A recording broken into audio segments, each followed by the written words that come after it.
दो still tired, यद्यपि बहुत ज़्यादा थके होने के बावजूद, the king decided to depart the next morning, king ने वहाँ से अगली मॉर्निंग को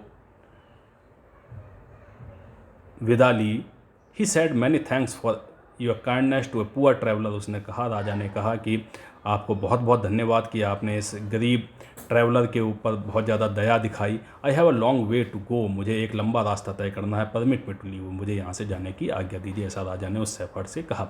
looking straight into the eyes of his guest, और सीधे अपने गेस्ट की, अपने मेहमान की आंखों में आंखें डालते हुए द शेफर्ड रिप्लाइड, शेफर्ड ने उत्तर दिया, thank you your majesty for paying me the compliment of a visit. आप जो राजा हैं, आपका बहुत बहुत धन्यवाद कि आपने मुझ जैसे गरीब के यहाँ यात्रा करके मुझे एक इनाम दिया। The king was astonished as well as pleased, राजा आश्चर्यचकित भी था और बहुत खुश भी था। He is indeed very wise, क्योंकि वह वास्तव में बहुत ज़्यादा बुद्धिमान था, शेफर्ड बहुत ज़्यादा बुद्धिमान था। ही थॉट टू हिमसेल्फ, उसने अपने आप से सोचा, I need people like him to work for me, मुझे ऐसे ही लोगों की ज़रूरत है जो कि मेरे लिए काम करें। And the king appointed this humble shepherd the governor of A small district, और राजा ने उस शेफर्ड को एक छोटे से डिस्ट्रिक्ट का गवर्नर अपॉइंट कर दिया। ऑल दो ही रोज टू पावर एंड डिग्निटी, यद्यपि उसको अब ताकत भी मिल गई थी, पावर भी मिल गई थी, सम्मान भी मिल गया था। The shepherd remained as humble as ever, लेकिन फिर भी वो गडरिया, वह शेफर्ड उतना ही विनम्र रहा जितना कि वह पहले था, यानी उसके स्वभाव में, शेफर्ड के स्वभाव में कोई परिवर्तन नहीं आया। People loved and honoured him for his wisdom, लोग बाग उससे प्यार करते, उसे सम्मान देते, उसकी विजडम के लिए, उसकी बुद्धिमानी के लिए लोग बाग उसको प्यार भी देते थे, उसे सम्मान भी करते थे, उसके विजडम के लिए, उसकी सिंपैथी के लिए, उसकी गुडनेस के लिए। जो सिंपैथी वो लोगों से लगता था, जो उसकी अच्छाइयाँ थी, उसकी वजह से लोग बाग उसे काफ़ी प्यार देते थे, काफ़ी सम्मान देते थे। He was kind and just to one and all, वह सबके लिए एक जैसा व्यवहार करने वाला व्यक्ति था और बहुत ही काइंड हार्टेड पर्सन था, बहुत ही दयालु व्यक्ति था। His fame as a fair and wise governor soon spread throughout the country, और उसकी प्रसिद्धि एक वाइज गवर्नर के रूप में, एक बुद्धिमान गवर्नर के रूप में, एक फेयर गवर्नर के रूप में, जो कि सबके साथ एक जैसा समान न्याय करता है, ऐसे व्यक्ति के रूप में उसकी जो प्रसिद्धि थी वो पूरे देश में फैल गई।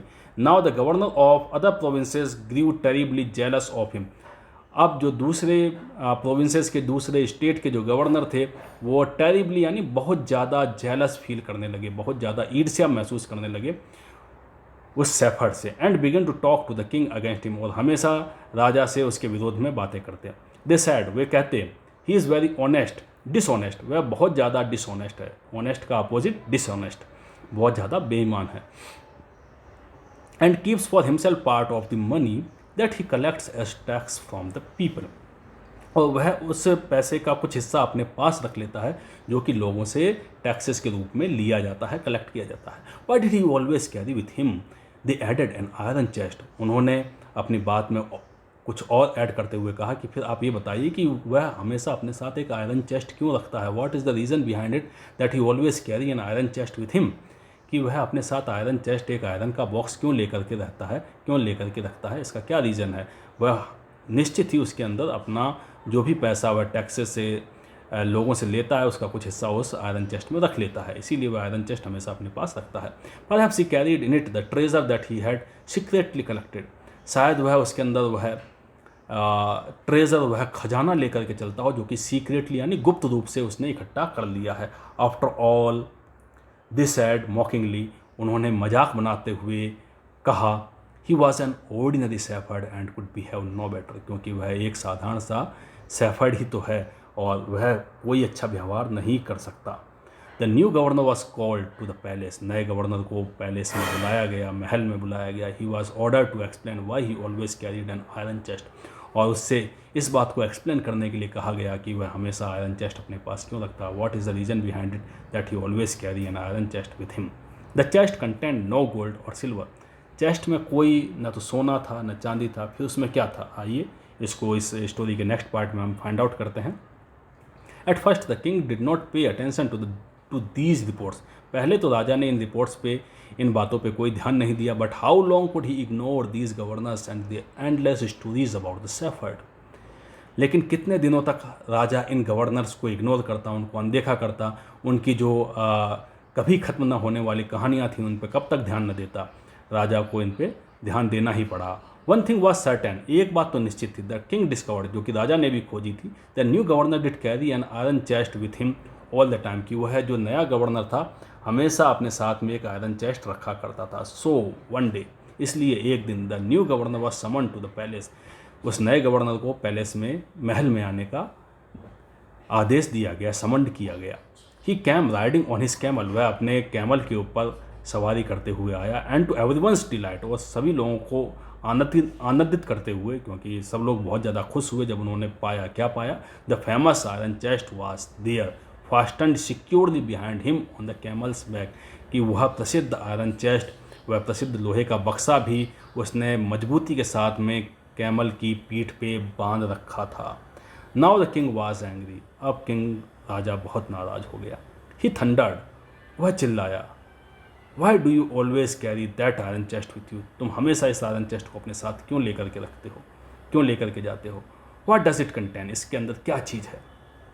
द गवर्नर स्माइल्ड, वह गवर्नर मुस्कुराया। He asked his servant to bring in the chest, उसने अपने नौकर को आदेश दिया कि वह उस चेस्ट को, उस पेटी को अंदर लेकर के आए।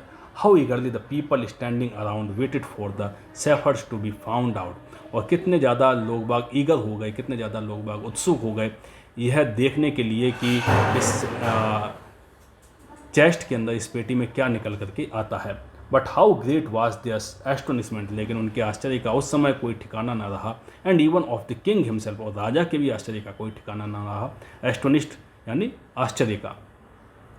When the chest was opened, जब उस चेस्ट को खोला गया, no gold or silver or jewels but an old blanket was all that came out, न कोई उसमें गोल्ड था, न कोई उसमें सिल्वर था, न सोना था, न चांदी था, और ज्वेल्स, न ही कोई उसमें गहने थे, बट एन ओल्ड ब्लैंकेट, लेकिन एक पुराना कंबल था, was all that came out, जो कि उसमें से निकल करके बाहर आया। होल्डिंग इट अप, उसको पकड़ते हुए, प्राउडली द शेफर्ड सेड, बड़े घमंड के साथ में, बड़े गर्व के साथ में शेफर्ड बोला, this my dear master is my only treasure, मेरे प्यारे मालिक यही मेरा अकेला खजाना है। I always carry it with me, मैं हमेशा इसे अपने साथ में रखता हूँ।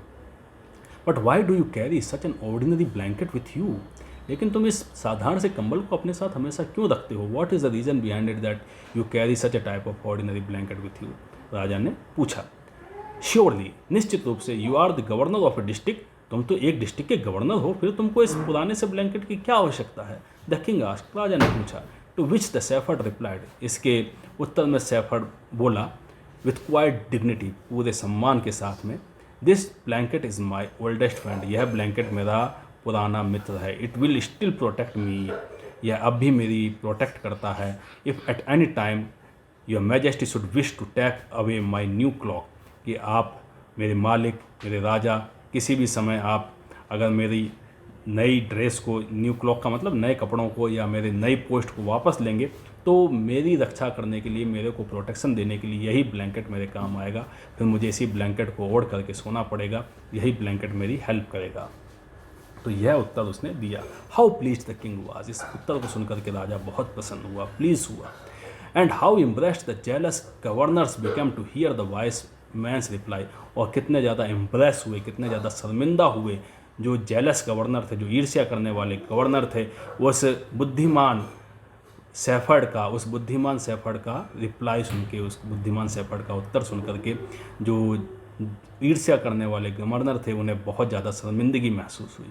Now they knew that the shepherd was Indeed the humblest and the wisest man in the land, अब वे भी जान गए थे कि जो ये शेफर्ड है, जो ये गडरिया है, यह इस लैंड का, इस धरती का सबसे ज़्यादा हम्बलेस्ट, सबसे ज़्यादा विनम्र, सबसे ज़्यादा बुद्धिमान व्यक्ति है। The king made him the governor of a much bigger district that a very day, और राजा ने उसी दिन उस शेफर्ड को एक और बड़ी डिस्ट्रिक्ट का गवर्नर बना दिया, उसे इनाम दिया कि उसे और बड़ी डिस्ट्रिक्ट का गवर्नर बना दिया। So this is an Iranian folk tale, यह ईरान की एक फोक टेल है, वहाँ की लोक कथा है, जो कि आपकी स्टडी के लिए थी। Thank you student.